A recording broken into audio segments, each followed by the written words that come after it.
ಓಂ ಶಾಂತಿ. ಸಾಕಾರ ಮುರಳಿ. ಇಂದಿನ ತಾರೀಖಾಗಿದೆ 18/4/26.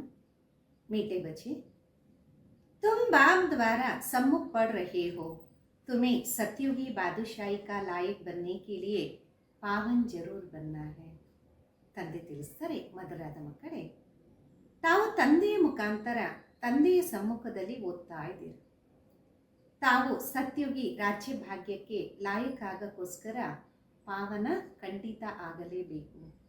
ಪ್ರಶ್ನೆ ಆಗಿದೆ, ಬಾಪ್ ಕೆ ಕಿಸ್ ಆಕ್ಯುಪೇಷನ್ ಕು ತುಮ್ ಬಚ್ಚೆ ಜಾನ್ತೆ.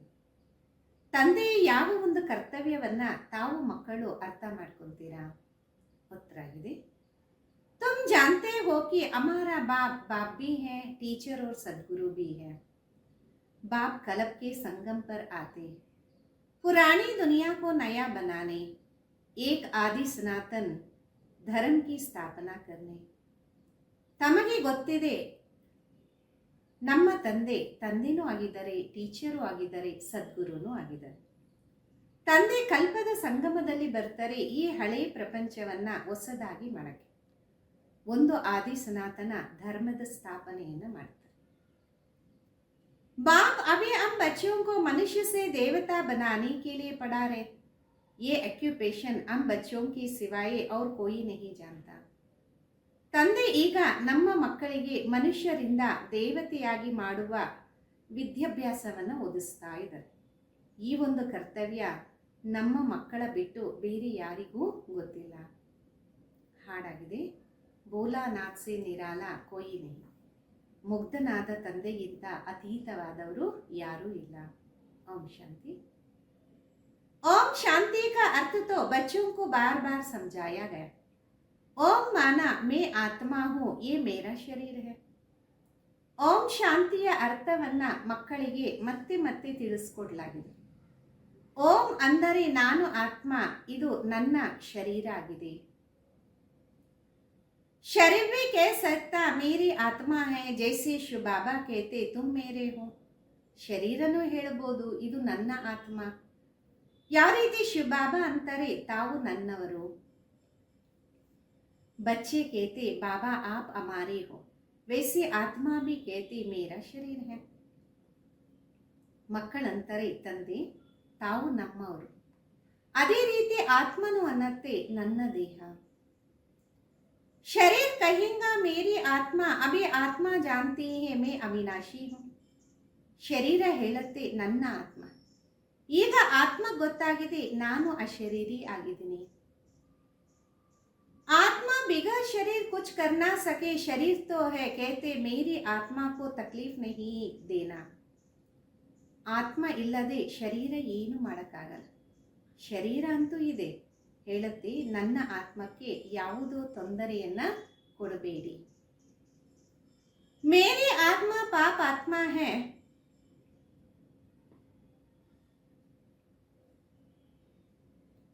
वह मेरी आत्मा पुण्य आत्मा है. तुम जानते हो मेरी आत्मा सत्युग में पुण्य आत्मा थी. ನನ್ನ ಆತ್ಮ ಪಾಪಾತ್ಮ ಅಥವಾ ನನ್ನ ಆತ್ಮ ಪುಣ್ಯಾತ್ಮ. ತಮಗೆ ಗೊತ್ತಿದೆ ನನ್ನ ಆತ್ಮ ಸತ್ಯುಗದಲ್ಲಿ ಪುಣ್ಯಾತ್ಮ ಆಗಿತ್ತು. ಆತ್ಮ ಖುದ ಕहेंगे मैं सत्युग में सतो प्रधान ಅಥವಾ सच्चा सोना था.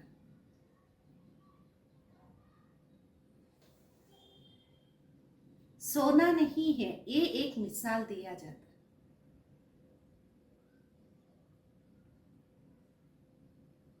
ಆತ್ಮ ಸ್ವಯಂ ಹೇಳುತ್ತೆ ನಾನು ಸತ್ಯುಗದಲ್ಲಿ ಸತೋ ಪ್ರಧಾನ ಅಥವಾ ಸತ್ಯವಾದ ಚಿನ್ನ ಆಗಿದೆ.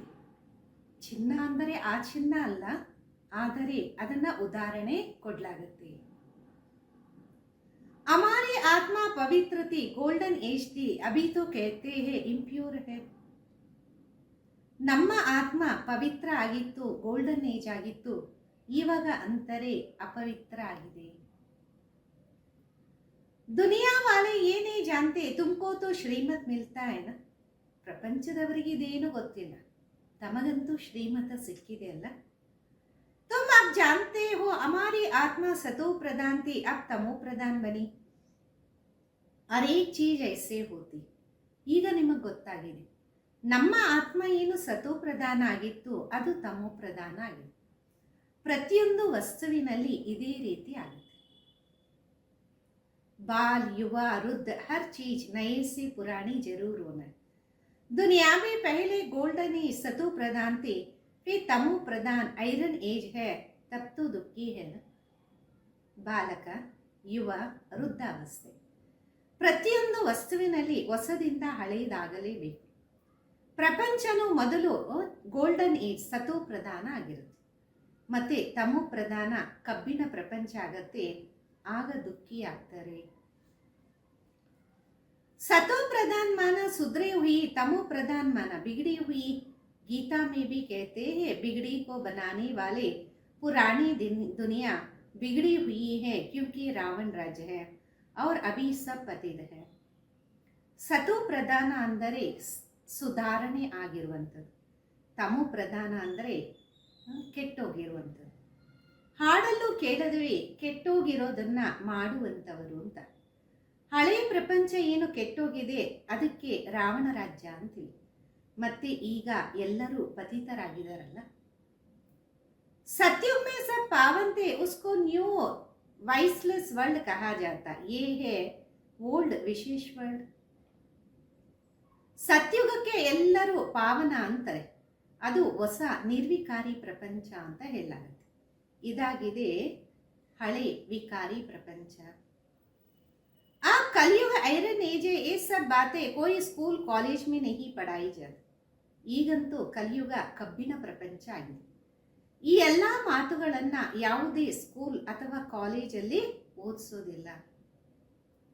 भगवान आकर पढ़ाते, राजयोग सिखाते. गीता में भी लिखा है भगवान वाज श्रीमद् भगवत गीता. ಶ್ರೀಮತ್ ಮಾನ ಶ್ರೇಷ್ಠ ಮತ್. ಭಗವಂತನೇ ಬಂದು ಓದಿಸ್ತಾರೆ, ರಾಜಯೋಗವನ್ನು ಕಲಿಸ್ಕೊಡ್ತಾರೆ. ಗೀತೆಯಲ್ಲೂ ಬರೆದಿದೆ ಭಗವಂತನ ಮಹಾವಾಕ್ಯ ಶ್ರೀಮದ್ ಭಗವದ್ಗೀತೆ. ಶ್ರೀಮತ ಅಂದರೆ ಶ್ರೇಷ್ಠ ಮತ. श्रेष्ठते श्रेष्ठ, ऊंचते ऊंच भगवान है, उनका नाम एक्यूरेट शिव है. रुद्र जयंती व रुद्र रात्रि कभी नहीं सुना होगा. ಶ್ರೇಷ್ಠಕ್ಕಿಂತ ಶ್ರೇಷ್ಠ, ಉನ್ನತಕ್ಕಿಂತ ಉನ್ನತ ಭಗವಂತ ಆಗಿದ್ದಾರೆ. ಅವರ ಹೆಸರು ಕರೆಕ್ಟಾಗಿ ಶಿವ ಅಂತಿದೆ. ರುದ್ರ ಜಯಂತಿ ಅಥವಾ ರುದ್ರ ರಾತ್ರಿ ಅಂತ ಎಂದೂ ಕೇಳಿರಲ್ಲ. ಶಿವರಾತ್ರಿ ಕೇತೆ ಶಿವ ತು ನಿರಾಕಾರ ಹೇ. ಶಿವರಾತ್ರಿ ಅಂತಾರೆ, ಶಿವ ಅಂತೂ ನಿರಾಕಾರ ಆಗಿದ್ದಾರೆ. अब निराकार की रात्रि व जयंती कैसे मनाई जाए? श्री कृष्ण की जयंती तो ठीक है ना. ಈಗ ನಿರಾಕಾರನ ರಾತ್ರಿ ಅಥವಾ ಜಯಂತಿಯನ್ನ ಯಾವ ರೀತಿ ಆಚರಣೆ ಮಾಡೋದು? ಶ್ರೀಕೃಷ್ಣನ ಜಯಂತಿ ಇದಂತೂ ಕರೆಕ್ಟ್ ಇದೆ ಅಲ್ಲ. फलाने का बच्चा उसकी तिथि तारीख दिखाते, शिव के लिए तो कोई जानते नहीं कब पैदा हुआ. ಇವರ ಸಂತಾನ ತಿಥಿ ಸಮಯ ಎಲ್ಲ ಗೊತ್ತಿರುತ್ತೆ. ಶಿವನಿಗೋಸ್ಕರ ಯಾರಿಗೂ ಗೊತ್ತಿಲ್ಲ ಅವರು ಯಾವಾಗ ಜನ್ಮವನ್ನ ಪಡೆದ್ರು. ये तो जानना चाहिए, अब तुमको समझ मिली है श्री कृष्ण ने सतयुग आदि में कैसे जन्म लिया. ಇದಂತೂ ತಿಳ್ಕೋಬೇಕು. ಈಗ ನಿಮಗೆ ಗೊತ್ತಿದೆ, ತಿಳುವಳಿಕೆ ಸಿಕ್ಕಿದೆ, ಶ್ರೀಕೃಷ್ಣ ಸತ್ಯುಗದ ಆದಿಯಲ್ಲಿ ಯಾವ ರೀತಿ ಜನ್ಮವನ್ನ ಪಡೆದ್ರು. तुम कहेंगे उनको तो 5000 वर्ष हुआ, वो भी कहते क्राइस्ट से 3000 वर्ष पहले भारत पैराडೈಸ್. ತಾವು ಅಂತೀರ 5000 ವರ್ಷ ಆಯಿತು. ಅವರು ಅಂತಾರೆ ಕ್ರೈಸ್ತನ ಹಿಂದೆ 3000 ವರ್ಷ ಭಾರತ ಪ್ಯಾರಡೈಸ್ ಅಂದರೆ ಸ್ವರ್ಗ ಆಗಿತ್ತು. इस्लामों के आगे चंद्रवंशी, उनके आगे सूर्यवंशी. शास्त्रों में सतयुग को लाखों वर्ष दे दिया. गीता मुख्य है. ಇಸ್ಲಾಮಿ ಧರ್ಮದ ಮೊದಲು ಚಂದ್ರವಂಶಿ, ಅದಕ್ಕಿಂತ ಮೊದಲು ಸೂರ್ಯವಂಶಿ. ಶಾಸ್ತ್ರಗಳಲ್ಲಿ ಸತ್ಯುಗವನ್ನ ಲಕ್ಷಾಂತರ ವರ್ಷ ಅಂತ ಕೊಟ್ಟಿದ್ದಾರೆ. ಗೀತೆ ಮುಖ್ಯ ಆಗಿದೆ. गीता से ही देवी देवता धर्म स्थापन हुआ. वो सतयुग त्रेता तक चला, अर्थात गीता शास्त्र से आदि सनातन देवी देवता धर्म की स्थापना हुई. परम पिता परमात्मा ने की. ಗೀತೆಯಿಂದ ದೇವಿ ದೇವತಾ ಧರ್ಮದ ಸ್ಥಾಪನೆ ಆಗುತ್ತೆ.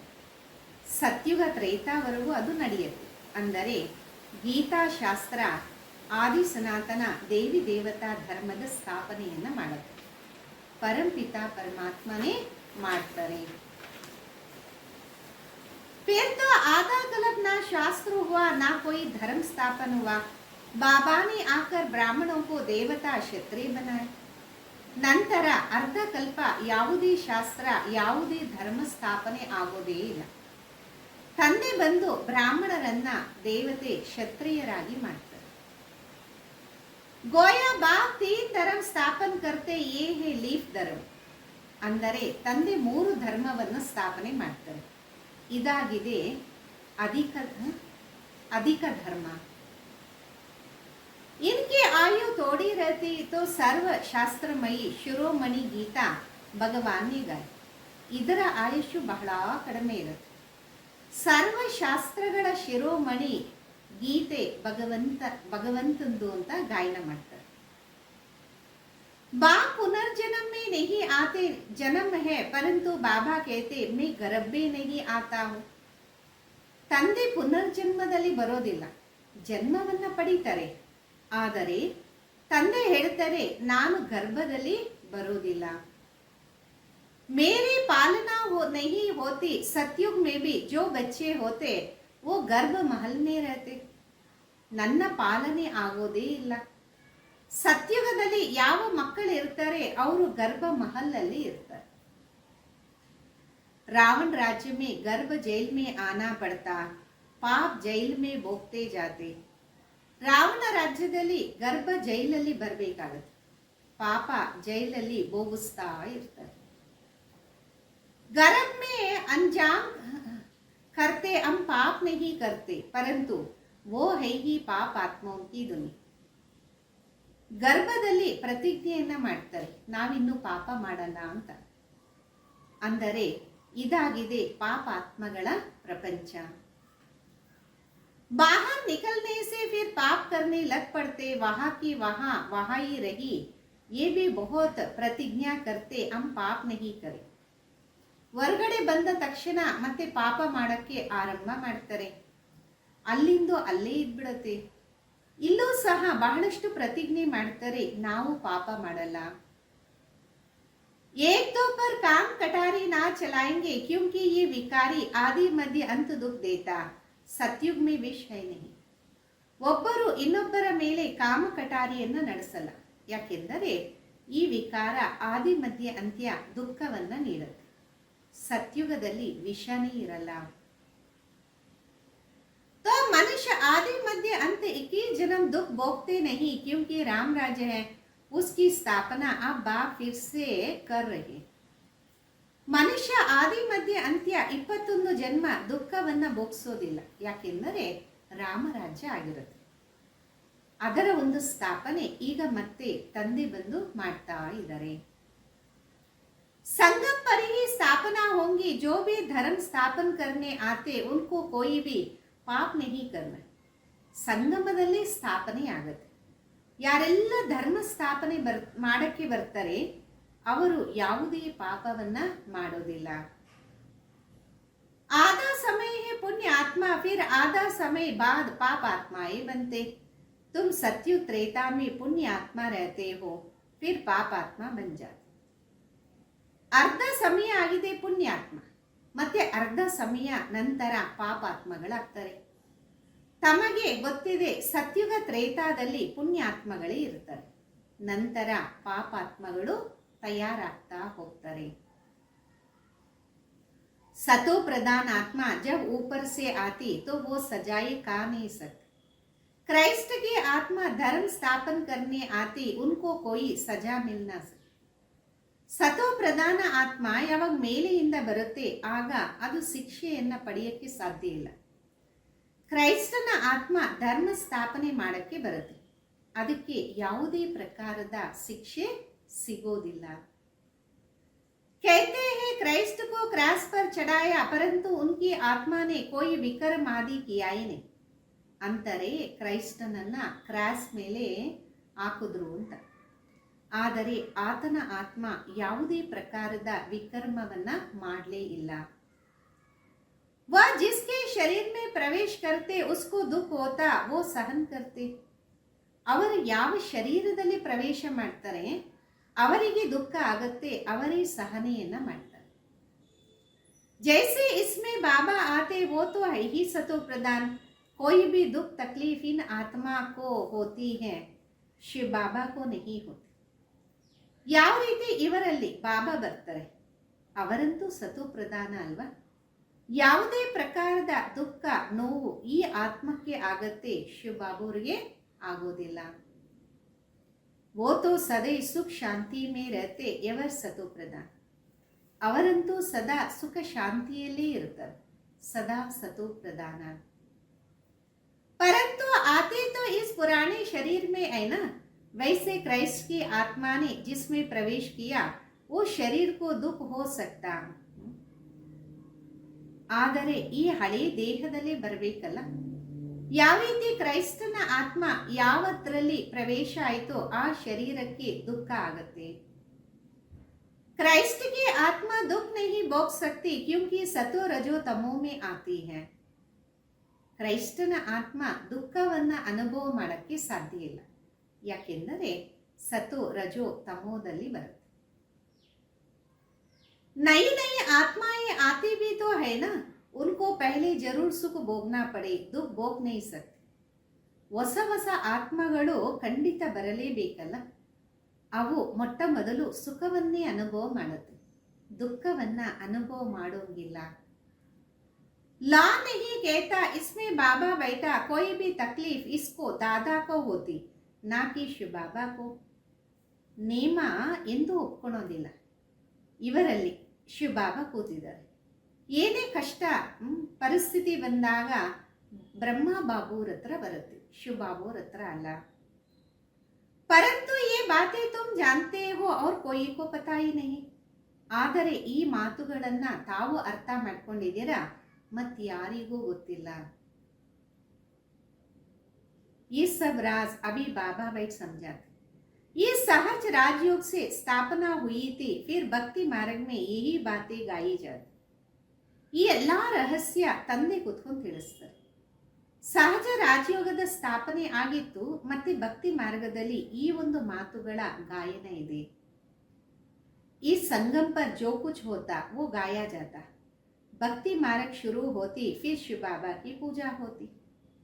ಈ ಸಂಗಮದಲ್ಲಿ ಏನೆಲ್ಲ ನಡೆಯುತ್ತೆ ಅದರ ಗಾಯನ ಇರುತ್ತೆ. ಭಕ್ತಿ ಮಾರ್ಗ ಆರಂಭ ಆಗತ್ತೆ, ಶಿವ ಬಾಬುರ ಪೂಜೆ ನಡೆಯುತ್ತೆ. पहले पहले भक्ति कौन करता, वही लक्ष्मी नारायण. जब राज करते थे तो पूजते थे, फिर वाम मार्ग में आ जाते तो फिर पूज्य से पूजारी बन जाते. ಮೊಟ್ಟ ಮೊದಲು ಭಕ್ತಿ ಯಾರು ಮಾಡ್ತಾರೆ, ಅದೇ ಲಕ್ಷ್ಮೀ ನಾರಾಯಣ. ಯಾರು ರಾಜ್ಯ ಮಾಡ್ತಿದ್ರು, ಪೂಜ್ಯರಾಗಿದ್ರು, ಅವರೇ ವಾಮ ಮಾರ್ಗದಲ್ಲಿ ಬಂದಾಗ ಪೂಜ್ಯರಿಂದ ಪೂಜಾರಿ ಆಗ್ತಾರೆ. बाप समझाते तुम बच्चों को पहले पहले बुद्धि में आना चाहिए कि निराकार परम पिता परमात्मा इस द्वारा हमको पढ़ाते. ತಂದೆ ತಿಳಿಸ್ಕೊಡ್ತಾರೆ, ಮಕ್ಕಳಿಗೆ ಮೊಟ್ಟ ಮೊದಲು ಬುದ್ಧಿಯಲ್ಲಿ ಬರಬೇಕು, ನಿರಾಕಾರ ಪರಂಪಿತ ಪರಮಾತ್ಮ ಇವರ ಮುಖಾಂತರ ನಮಗೆ ಓದಿಸ್ತಾ ಇದ್ದಾರೆ. ऐसे और कोई जगह सारे वर्ल्ड में हो ना सके जहां ऐसे समझाते हो. ಈ ರೀತಿ ಮತ್ತೆ ಯಾವುದೇ ಸ್ಥಾನದಲ್ಲಿ ಇಡೀ ವಿಶ್ವದಲ್ಲಿ ಆಗಕ್ಕೆ ಸಾಧ್ಯ ಇಲ್ಲ, ಇಲ್ಲಿ ಈ ರೀತಿ ತಿಳಿಸಲಾಗುತ್ತೆ. बाप ही आकर भारत को फिर से स्वर्ग का वर्षा देते. त्रिमूर्ति के नीचे लिखा है, deity world sovereignty is your god fatherly birth right है. ತಂದೆನೇ ಬಂದು ಭಾರತವನ್ನ ಮತ್ತೆ ಸ್ವರ್ಗದ ಆಸ್ತಿಯನ್ನ ಕೊಡ್ತಾರೆ.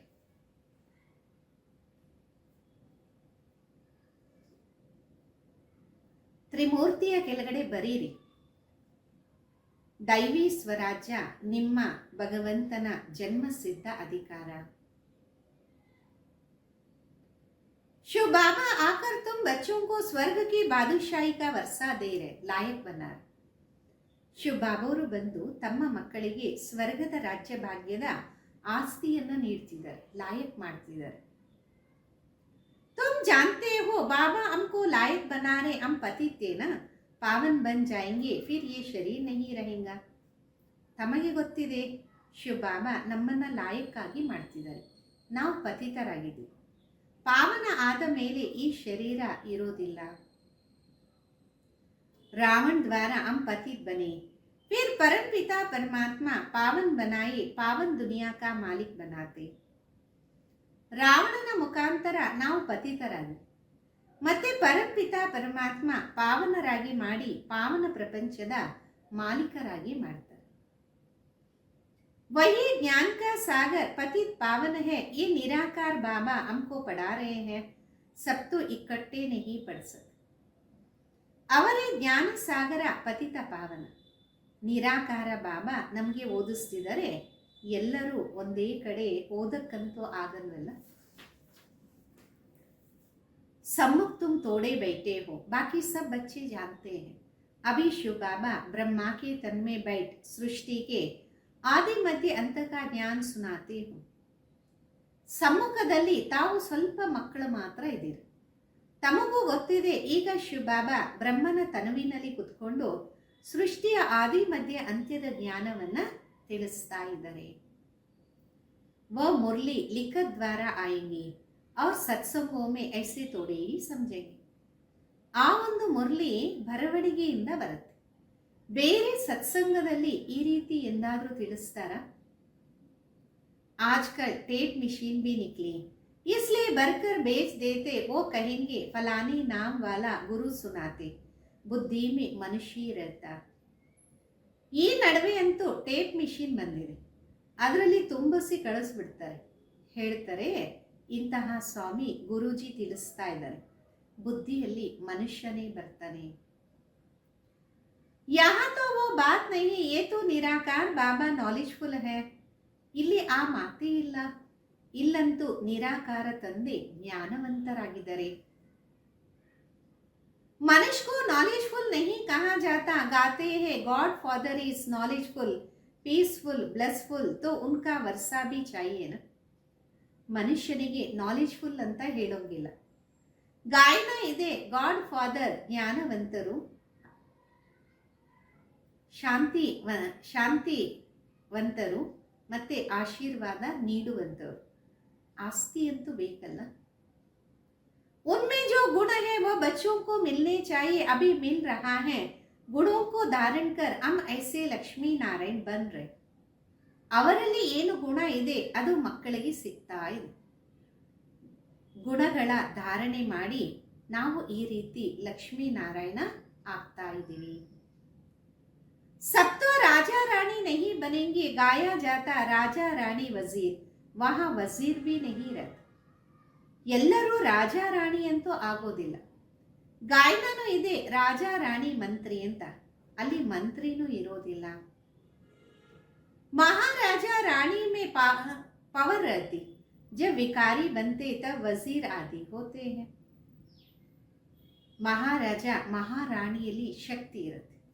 ಯಾವಾಗ ಅವರು ವಿಕಾರಿ ಆಗ್ತಾರೆ ಆಗ ಮಂತ್ರಿಗಳು ಇರ್ತಾರೆ. आगे मिनिस्टर आदि नहीं थे, वहां तो एक राजा रानी का राज्य चलता था. ಮೊದಲು ಮಿನಿಸ್ಟರ್ ಯಾರೂ ಇರಲಿಲ್ಲ, ಅಲ್ಲಂತೂ ಒಂದು ರಾಜ ರಾಣಿಯ ರಾಜ್ಯ ನಡೀತಾ ಇತ್ತು. उसको वजीर की क्या दरकार, राय लेने की दरकार नहीं, जबकि खुद मालिक है. ये है हिस्ट्री जगह. ಅಲ್ಲಿ ಮಿನಿಸ್ಟರಿನ ಅವಶ್ಯಕತೆ ಏನು, ಆಜ್ಞೆ ನೀಡುವ ಅವಶ್ಯಕತೆ ಇಲ್ಲ, ಯಾಕೆಂದರೆ ಸ್ವಯಂ ಮಾಲೀಕರಲ್ವ. ಇದಾಗಿದೆ ಚರಿತ್ರೆ ಭೂಗೋಳ. परंतु पहले पहले तो उठते बैठते ये बुद्धि में आना चाहिए, हमको बाबा पढ़ाते, योग सिखाते, याद की यात्रा पर रहना. ಆದರೆ ಕುತ್ಕೊಂತ ನಿಂತ್ಕೊಂತ ಬುದ್ಧಿಯಲ್ಲಿ ಇದೇ ಇರಬೇಕು. ನಮಗೆ ತಂದೆ ಓದಿಸ್ತಿದ್ದಾರೆ, ಯೋಗವನ್ನು ಕಲಿಸ್ತಿದ್ದಾರೆ, ನೆನಪಿನ ಯಾತ್ರೆಯಲ್ಲೇ ಇರಬೇಕು. अभी नाटक पूरा होता हम बिल्कुल पतित बन गए, क्योंकि विकारने जाते, इसलिए पाप आत्मा कहा जाता. सत्युग में पाप आत्मा नहीं होता. ಈಗ ನಾಟಕ ಪೂರ್ತಿ ಆಗ್ತಾ ಇದೆ. ನಾವು ಬಿಲ್ಕುಲ್ ಪತಿತರಾಗ್ಬಿಟ್ಟಿದ್ದೀವಿ, ಯಾಕೆಂದರೆ ವಿಕಾರದಲ್ಲಿ ಹೋಗ್ತೀವಿ. ಅದಕ್ಕೆ ಪಾಪಾತ್ಮ ಅಂತ ಹೇಳಾಗತ್ತೆ. ಸತ್ಯುಗದಲ್ಲಿ ಪಾಪಾತ್ಮ ಇರೋದಿಲ್ಲ. वहाँ है पुण्य आत्माएं, वो है प्रारब्ध जिसके लिए तुम अभी पुरुषार्थ कर रहे हो. ಅದಾಗಿದೆ ಪುಣ್ಯ ಆತ್ಮಗಳ ಸ್ಥಾನ, ಅದು ಪ್ರಾರಬ್ಧ ಆಗಿದೆ. ಅದಕ್ಕೋಸ್ಕರ ಈಗ ನಾವು ಪುರುಷಾರ್ಥವನ್ನ ಮಾಡ್ತಾ ಇದ್ದೀವಿ. तुम्हारी है याद की यात्रा जिसको भारत का योग कहते, परंतु अर्थ तो नहीं समझते. योग अर्थात याद. ನಿಮ್ಮದಾಗಿದೆ ನೆನಪಿನ ಯಾತ್ರೆ. ಇದನ್ನ ಭಾರತದ ಯೋಗ ಅಂತಾರೆ. ಆದರೆ ಅರ್ಥವನ್ನ ತಿಳಿಯದ ಕಾರಣ ಯೋಗ ಅನ್ನೋದು ಗೊತ್ತಿಲ್ಲ. ಯೋಗ ಅಂದರೆ ನೆನಪು. जिसको विकर्म विनाश होते फिर वो शरीर छोड़ घर चले जाएंगे, उसको स्वीट होम कहा जाता. आत्मा कहती है हम उस शांति नाम के निवासी हैं. ಇದರಿಂದ ವಿಕರ್ಮಗಳು ವಿನಾಶ ಆಗುತ್ತೆ. ನಾವು ದೇಹವನ್ನ ಬಿಟ್ಟು ಮನೆಗೆ ಹೋಗ್ತೀವಿ. ಅದಕ್ಕೆ ಮಧುರವಾದ ಮನೆ ಅಂತೀವಿ. ಆತ್ಮ ಅನ್ನತ್ತೆ ಈಗ ನಾನು ಶಾಂತಿಧಾಮದ ನಿವಾಸಿ ಆಗ್ತೀನಿ. हम वहां के अशरीरे आए, यहाँ पाठ बजाने के लिए शरीर लिया. ये भी समझाया जाता माया 5 विकारों को कहा जाता. ಅಲ್ಲಿಂದ ಪಾತ್ರವನ್ನ ಅಭಿನಯ ಮಾಡೋದಕ್ಕೆ ನಾವು ಶರೀರವನ್ನ ಪಡೆದ್ವಿ. ಅಲ್ಲಂತೂ ಅಶರೀರಿಯಾಗಿ ಬಂದ್ವಲ್ಲ. ಇದನ್ನು ತಿಳಿಸಲಾಗತ್ತೆ. ಮಾಯೆ 5 ವಿಕಾರಗಳಿಗೆ ಹೇಳಲಾಗತ್ತೆ. ये 5 भूत है, काम का भूत, क्रोध का भूत, नंबर 1 है देह अभिमान का भूत. ಈ 5 ಭೂತಗಳಾಗಿದೆ. ಕಾಮದ ಭೂತ, ಕ್ರೋಧದ ಭೂತ, ನಂಬರ್ 1 ಆಗಿದೆ ದೇಹ ಅಭಿಮಾನದ ಭೂತ. बाप समझाते सतयुग में ये विकार होते नहीं, उसको निर्विकारी दुनिया कहा जाता. विकारी दुनिया को निर्विकारी बनाना ये तो बाबा का काम है ना. ತಂದೆ ತಿಳಿಸ್ತಾರೆ ಸತ್ಯುಗದಲ್ಲಿ ವಿಕಾರ ಇರೋದೇ ಇಲ್ಲ, ಅದಕ್ಕೆ ನಿರ್ವಿಕಾರಿ ಪ್ರಪಂಚ ಅಂತೀವಿ. ವಿಕಾರಿ ಪ್ರಪಂಚವನ್ನ ನಿರ್ವಿಕಾರಿಯಾಗಿ ಮಾಡೋದು ತಂದೆಯ ಕೆಲಸ ಆಗಿದೆ. उनको ही सर्वशक्तिवान ज्ञान का सागर पतित पावन कहा जाता. इस समय सब भ्रष्टाचारी से पैदा होते. ಅವರಿಗೆ ಸರ್ವಶಕ್ತಿವಂತ ಜ್ಞಾನದ ಸಾಗರ ಪತಿತ ಪಾವನ ಅಂತೀವಿ. ಈ ಸಮಯದಲ್ಲಿ ಎಲ್ಲರೂ ಭ್ರಷ್ಟಾಚಾರದಿಂದ ಜನ್ಮವನ್ನ ಪಡಿತಾರೆ. सतयुग में ही वैसलेस दुनिया है, बाबा कहते अब तुमको विषय से वैसलेस बन. ಸತ್ಯುಗ ನಿರ್ವಿಕಾರಿ ಪ್ರಪಂಚ ಆಗಿದೆ. ತಂದೆ ತಿಳಿಸ್ತಾರೆ ಈಗ ತಾವು ವಿಕಾರದಿಂದ ನಿರ್ವಿಕಾರಿ ಆಗಬೇಕು. कहते हैं इस बिगर बच्चे कैसा पैदा होंगे. बाबा समझाते अभी तुम्हारा ये अंतिम जन्म है ना. ಅಂತಾರೆ ಇದಿಲ್ಲದೆ ಮಕ್ಕಳು ಹೆಂಗೆ ಜನ್ಮ ಪಡೀತಾರೆ. ತಂದೆ ತಿಳಿಸ್ತಾರೆ ಈಗಂತೂ ತಮ್ಮದು ಅಂತಿಮ ಜನ್ಮ ಆಗಿದೆ ಅಲ್ಲ. मृत्यु लोकी खत्म होना है, फिर इसके बाद विकारी लोग होंगे नहीं, इसलिए बाबा से पवित्र बनने की प्रतिज्ञा कर. ಮೃತ್ಯು ಲೋಕನೇ ಸಮಾಪ್ತಿ ಆಗ್ತಿದೆ. ನಂತರ ವಿಕಾರಿ ಜನಗಳೇ ಇರೋದಿಲ್ಲ. ಅದಕ್ಕೆ ಬಾಬೂರಿಂದ ಪವಿತ್ರರಾಗುವ ಪ್ರತಿಜ್ಞೆಯನ್ನ ಮಾಡಿ. कहते हैं बाबा हम आपसे वर्षा आवश्यक लेंगे, एक कसम उठाते हैं झूठा. ಅಂತಾರೆ ಬಾಬಾ ನಾವು ನಿಮ್ಮಿಂದ ಆಸ್ತಿಯನ್ನ ಖಂಡಿತವಾಗಿ ಪಡೆದು. ಹೊರಗಡೆಯಂತೂ ಸುಳ್ಳಿನ ಪ್ರತಿಜ್ಞೆಯನ್ನ ತಗೊಂತಾರೆ. गॉड जिसके लिए कसम उठाते उसको तो जानते नहीं, वह कब कैसे आते, उसका नाम रूप देश काल क्या है कुछ नहीं जानते. ಭಗವಂತ ಯಾರ ಪ್ರತಿ ನಾವು ಪ್ರತಿಜ್ಞೆಯನ್ನ ತಗೊಂತೀವಿ ಅವರ ಬಗ್ಗೆ ಅರಿವೇ ಇಲ್ಲ. ಅವರು ಯಾವಾಗ ಯಾವ ರೀತಿ ನಾಮ ರೂಪ ದೇಶ ಕಾಲದಲ್ಲಿ ಯಾವಾಗ ಬರ್ತಾರೆ ಏನು ಗೊತ್ತಿಲ್ಲ. बाप आकर अपना परिचय देते अभी तुमको परिचय मिल रहा है. ತಂದೆ ಬಂದು ತನ್ನ ಪರಿಚಯವನ್ನ ನೀಡ್ತಾರೆ. ಈಗ ತಮಗೆ ಪರಿಚಯ ಸಿಗ್ತಾ ಇದೆ. दुनिया भर में कोई भी गॉड फादर को नहीं जानते, बुलाते भी हैं पूजा भी करते, परंतु एक्युपेशन को नहीं जानते.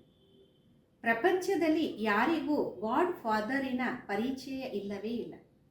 ಕರೀತಾರೆ, ಪೂಜೆಯನ್ನು ಮಾಡ್ತಾರೆ, ಆದರೆ ಕರ್ತವ್ಯದ ಬಗ್ಗೆ ಅರಿವಿಲ್ಲ. अभी तुम जानते हो परमपिता परमात्मा हमारा बाप टीचर सदगुरु है. ये बाबा ने खुद परिचय दिया कि मैं तुम्हारा बाप हूँ. ಈಗ ನಿಮಗೆ ಗೊತ್ತಿದೆ ಪರಂಪಿತ ಪರಮಾತ್ಮ ನಮ್ಮ ತಂದೆ ಟೀಚರ್ ಸದ್ಗುರು ಆಗಿದ್ದಾರೆ. ತಂದೆ ಸ್ವಯಂ ಪರಿಚಯವನ್ನು ನೀಡಿದ್ದಾರೆ. ನಾನು ತಮ್ಮ ತಂದೆಯಾಗಿದ್ದೀನಿ. मैंने इस शरीर में प्रवेश किया, प्रजापिता ब्रह्मा द्वारा स्थापना होती, किसकी? ब्राह्मणों की. ನಾನು ಈ ದೇಹದಲ್ಲಿ ಪ್ರವೇಶ ಮಾಡ್ತೀನಿ. ಪ್ರಜಾಪಿತ ಬ್ರಹ್ಮನ ಮುಖಾಂತರ ಸ್ಥಾಪನೆ ಆಗುತ್ತೆ. ಯಾರು? ಬ್ರಾಹ್ಮಣರದು. फिर तुम ब्राह्मण पढ़कर देवता बनते हो, मैं आकर तुमको शूद्र से ब्राह्मण बनाता हूँ. ಮತ್ತೆ ತಾವೇ ಬ್ರಾಹ್ಮಣರು ವಿದ್ಯಾಭ್ಯಾಸವನ್ನ ಮಾಡಿ ದೇವತೆ ಆಗ್ತೀರಾ. ನಾನು ಬಂದು ತಮ್ಮನ್ನ ಶೂದ್ರರಿಂದ ಬ್ರಾಹ್ಮಣ ಮಾಡ್ತೀನಿ. बाबा कहते मैं आता हूँ कल्प के संगम पर, कल्प 5000 वर्ष का है, ये सृष्टि चक्र तो फिरता ही रहता, मैं आता हूँ पुरानी दुनिया को नया बना. ತಂದೆ ತಿಳಿಸ್ತಾರೆ, ನಾನು ಬರೋದು ಕಲ್ಪದ ಸಂಗಮದಲ್ಲಿ. ಕಲ್ಪ 5000 ವರ್ಷದ್ದಾಗಿದೆ. ಈ ಸೃಷ್ಟಿ ಚಕ್ರ ತಿರುಗುತ್ತಾ ಇರುತ್ತೆ. ನಾನು ಬರ್ತೀನಿ ಹಳೆ ಪ್ರಪಂಚವನ್ನ ಹೊಸದಾಗಿ ಮಾಡಕ್ಕೋಸ್ಕರ. पुराने धर्म का विनाश कराने फिर मैं आदि सनातन देवी देवता धर्म स्थापना कराता हूँ. बच्चों को पढ़ाता हूँ, फिर तुम पढ़कर 21 जन्म के लिए मनुष्य से देवता बन जाते हो. ಹಳೆ ಧರ್ಮದ ವಿನಾಶವನ್ನ ಮಾಡಿಸಿ ಆದಿ ಸನಾತನ ದೇವಿ ದೇವತಾ ಧರ್ಮದ ಸ್ಥಾಪನೆಯನ್ನ ಮಾಡಿಸ್ತೀನಿ. ಮಕ್ಕಳಿಗೆ ಓದಿಸ್ತೀನಿ, ಮತ್ತೆ ತಾವು ವಿದ್ಯಾಭ್ಯಾಸವನ್ನ ಮಾಡಿ 21 ಜನ್ಮಕ್ಕೋಸ್ಕರ ಮನುಷ್ಯರಿಂದ ದೇವತೆ ಆಗ್ತೀರಾ. देवताएं तो सूर्यवंशी चंद्रवंशी प्रजा सब है, बाकी पुरुषार्थ अनुसार उच्च पद पाते. ದೇವತೆಗಳಂತೂ ಸೂರ್ಯವಂಶಿ ಚಂದ್ರವಂಶಿ ಪ್ರಜೆಗಳು ಎಲ್ಲರೂ ಆಗಿದ್ದಾರೆ. ಬಾಕಿ ಪುರುಷಾರ್ಥದ ಅನುಸಾರ ಉನ್ನತವಾದ ಪದವಿಯನ್ನ ಪಡೀತಾರೆ. अभी जो जितना पुरुषार्थ करेंगे वही कलप कलप चलेगा. समझते हैं कलप कलप ऐसा पुरुषार्थ करते ऐसा ही पद जाकर पाए. ಈಗ ಎಷ್ಟು ಪುರುಷಾರ್ಥವನ್ನ ಮಾಡ್ತೀವಿ ಮತ್ತೆ ಕಲ್ಪ ಕಲ್ಪ ಹಂಗೆ ನಡೆಯುತ್ತೆ ಅನ್ಕೊಂತಾರೆ. ಕಲ್ಪ ಕಲ್ಪ ಇದೇ ರೀತಿ ಪುರುಷಾರ್ಥ ಮಾಡ್ತೀವಿ, ಇದೇ ರೀತಿ ಪದವಿಯನ್ನ ಪಡಿತೀವಿ. ये तुम बच्चों के बुद्धि में है कि हमको निराकार भगवान पढ़ाते, उसको याद करने से ही विकर्म विनाश हो. ಇದು ಮಕ್ಕಳ ಬುದ್ಧಿಯಲ್ಲಿದೆ. ನಮಗೆ ನಿರಾಕಾರ ಭಗವಂತ ಓದಿಸ್ತಿದ್ದಾರೆ. ಅವರ ನೆನಪಿನಿಂದ ನಮ್ಮ ವಿಕರ್ಮಗಳು ವಿನಾಶ ಆಗುತ್ತೆ. बिगर याद किए विकर्म विनाश हो नहीं सकता. मनुष्यों को ये भी पता नहीं कि हम कितने जन्म लेते. ನೆನಪು ಮಾಡದೆ ವಿಕರ್ಮಗಳು ವಿನಾಶ ಆಗಲ್ಲ. ಮನುಷ್ಯರಿಗೆ ಇದು ಗೊತ್ತಿಲ್ಲ ನಾವು ಎಷ್ಟು ಜನ್ಮಗಳನ್ನ ಪಡಿತೀವಿ. शास्त्रों में कोई ने गपोड़ा लगा दिया 84 लाख जन्म, अभी तुम जानते हो 84 जन्म है. ಶಾಸ್ತ್ರಗಳಲ್ಲಿ ದೊಡ್ಡಸ್ತಿಕೆಯನ್ನು ತೋರಿಸಿದರೆ 84 ಲಕ್ಷ ಜನ್ಮ. ಈಗ ನಿಮಗೆ ಗೊತ್ತಿದೆ 84 ಜನ್ಮ. ये अंत का जन्म है, फिर हमको स्वर्ग में आना है. पहले मूल वतन में जाकर फिर स्वर्ग में आए. ಇದು ಅಂತಿಮ ಜನ್ಮ ಆಗಿದೆ. ಮತ್ತೆ ನಾವು ಸ್ವರ್ಗದಲ್ಲಿ ಹೋಗಲೇಬೇಕು. ಮೊದಲು ಮೂಲ ವತನಕ್ಕೆ ಹೋಗ್ತೀವಿ, ನಂತರ ಸ್ವರ್ಗಕ್ಕೆ ಹೋಗ್ತೀವಿ. अच्छा, मीठे मीठे सिकिलदे बच्चों प्रति माँ पिता बाप दादा का याद प्यार और गुड मॉर्निंग. रूहानी बाप की रूहानी बच्चों को नमस्ते. हम रूहानी बच्चों से रूहानी माता पिता बाप दादा को याद प्यार गुड मॉर्निंग और नमस्ते. धारणेಗೋಸ್ಕರ मुख्य सार ಮೊದಲನೇದು, बाप से जो पवित्र बनने की प्रतिज्ञा की उस पर पक्का रहना. ತಂದೆಯ ಜೊತೆ ಏನು ಪವಿತ್ರರಾಗುವ ಪ್ರತಿಜ್ಞೆಯನ್ನ ಮಾಡಿದ್ದೀವಿ ಅದರಲ್ಲಿ ಪಕ್ಕಾ ಇರಬೇಕು. ಕಾಮ ಕ್ರೋಧ ಆದಿ ಭೂತೋं पर ವಿಜಯ ಅವಶ್ಯ ಪ್ರಾಪ್ತ ಕರ. ಕಾಮ ಕ್ರೋಧ ಭೂತಗಳ ಮೇಲೆ ವಿಜಯವನ್ನ ಖಂಡಿತ ಪಡಿಬೇಕಾಗಿದೆ. ಎರಡನೇದು, चलते फिरते हर कार्य करते पढ़ाने वाले बाबा को याद करो. ನಡೀತಾ ತಿರುಗಾಡ್ತಾ ಪ್ರತಿ ಕಾರ್ಯವನ್ನ ಮಾಡ್ತಾ ಓದಿಸುವಂತಹ ತಂದೆಯನ್ನ ನೆನಪು ಮಾಡಬೇಕು. अब नाटक पूरा हो रहा है, इसलिए इस अंतिम जन्म में पवित्र जरूर बन. ಈಗ ನಾಟಕ ಪೂರ್ತಿ ಆಗ್ತಾ ಇದೆ. ಅದಕ್ಕೋಸ್ಕರ ಈ ಅಂತಿಮ ಜನ್ಮ ಪವಿತ್ರ ಖಂಡಿತ ಆಗಬೇಕಾಗಿದೆ. वरदान. सर्व खजानों से भरपूर बन अपने चेहरे द्वारा सेवा करने वाले सच्चे सेवाधारी भव. ಸರ್ವ ಖಜಾನೆಗಳಿಂದ ತುಂಬಿದ್ದು ತಮ್ಮ ಮುಖದ ಮುಖಾಂತರ ಸೇವೆಯನ್ನ ಮಾಡುವಂತವರು ಸತ್ಯವಾದ ಸೇವಾಧಾರಿ ಭವ. जो बच्चे सर्व खजाने से सदा संपन्न व भरपूर रहते उनके नयनों मस्तक द्वारा ईश्वरीय नशा दिखाई देती. ಯಾವ ಮಕ್ಕಳು ಸರ್ವ ಖಜಾನೆಗಳಿಂದ ಸದಾ ತುಂಬಿರುತ್ತಾರೆ, ಸಂಪನ್ನರಾಗಿರ್ತಾರೆ, ಅವರ ನೇತ್ರಗಳಿಂದ ಮುಖಚರಣೆಯಿಂದ ಈಶ್ವರೀಯ ನಶೆ ಕಾಣಿಸುತ್ತೆ. उनका चेहरा ही सेवा करता. जिसके पास जास्ती अथवा कम जमा होता तो वो भी उनके चेहरे से दिखाई देता. ಅವರ ಮುಖಚರಣೆಯಿಂದಲೇ ಸೇವೆ ಆಗುತ್ತೆ. ಯಾರ ಹತ್ರ ಜಾಸ್ತಿ ಇದೆ, ಕಡಿಮೆ ಇದೆ, ಎಷ್ಟು ಜಮಾ ಮಾಡಿದರೆ ಇವೆಲ್ಲ ಮುಖದಿಂದ ಕಾಣಿಸುತ್ತೆ. जैसे कोई ऊंचा कुल का होता तो उनके चेहरे से वो झलक और फलक दिखाई देती. ಯಾವ ರೀತಿ ಯಾರಾದರೂ ಒಳ್ಳೆ ಉತ್ತಮ ಕುಲದವರಾಗಿದ್ರೆ ಅವರ ಮುಖದಿಂದ ಹೊಳಪಿನಿಂದ ನಡತೆಯಿಂದ ಕಾಣಿಸುತ್ತೆ. ऐसे आपकी सूरत हर संकल्प हर कर्म को स्पष्ट करे तब कहेंगे सच्चे सेवादार. ಅದೇ ರೀತಿ ತಮ್ಮ ಮುಖಚರಣೆ, ತಮ್ಮ ಪ್ರತಿಯೊಂದು ಸಂಕಲ್ಪ, ಪ್ರತಿ ಕರ್ಮ ಸ್ಪಷ್ಟ ಮಾಡಬೇಕು, ಮಾಡುತ್ತೆ. ಅದಕ್ಕೆ ಹೇಳಲಾಗುತ್ತೆ ಸತ್ಯವಾದ ಸೇವಾಧಾರಿ. ಸ್ಲೋಗನ್ ಆಗಿದೆ. समय और संकल्प के खजाने की बचत कर जमा का खाता बढ़ो. ಸಮಯ ಮತ್ತು ಸಂಕಲ್ಪಗಳ ಖಜಾನೆಯನ್ನ ಉಳಿತಾಯ ಮಾಡಿ ಜಮಾ ಖಾತೆಯನ್ನ ಬೆಳೆಸಿ. अव्यक्त इशारे. महान बनने के लिए मधुरता और नम्रता का गुण धारण. ಮಹಾನ್ ಆಗಕ್ಕೋಸ್ಕರ ಮಧುರತೆ ಮತ್ತು ನಮ್ರತೆಯ ಗುಣವನ್ನ ಧಾರಣೆ ಮಾಡಿ. जब एक दो को मीठा खिलाते हो उसमें मुख थोड़े समय के लिए मीठा होता लेकिन स्वयं ही मीठा बन जाओ. मुख से सदा ही मधुर बोल रहे. ಯಾವಾಗ ಒಬ್ಬರು ಇನ್ನೊಬ್ಬರಿಗೆ ಸ್ವೀಟ್ ಅನ್ನ ತಿನ್ನಿಸ್ತೀವಿ ಆಗ ಸ್ವಲ್ಪ ಸಮಯಕ್ಕೋಸ್ಕರ ನಮ್ಮ ಬಾಯಿ ಮಧುರ ಆಗುತ್ತೆ. ಆದರೆ ಸ್ವಯಂವೇ ಮಧುರ ಆದಾಗ ಬಾಯಿಂದ ಸದಾ ಮಧುರವಾದ ಮಾತೆ ಬರ್ತಿರುತ್ತೆ. जैसे मीठा खाओ खिलाने से खुश होते हो ऐसे मधुर बोल स्वयं को भी खुश करते दूसरों को भी खुश करते. ಯಾವ ರೀತಿ ಮಧುರವಾದ ಆಹಾರವನ್ನ ಸೇವನೆ ಮಾಡೋದ್ರಿಂದ ತಿನ್ನಿಸೋದ್ರಿಂದ ಖುಷಿ ಆಗ್ತೀವಿ, ಅದೇ ರೀತಿ ಮಧುರವಾದ ಮಾತು ಸ್ವಯಂಗೂ ಖುಷಿ ಕೊಡುತ್ತೆ, ಇತರರಿಗೂ ಖುಷಿಯನ್ನ ನೀಡುತ್ತೆ. इससे सदा सर्व का मुख मीठा करते रहो. सदा मीठी दृष्टि, मीठा बोल, मीठा कर्म करो.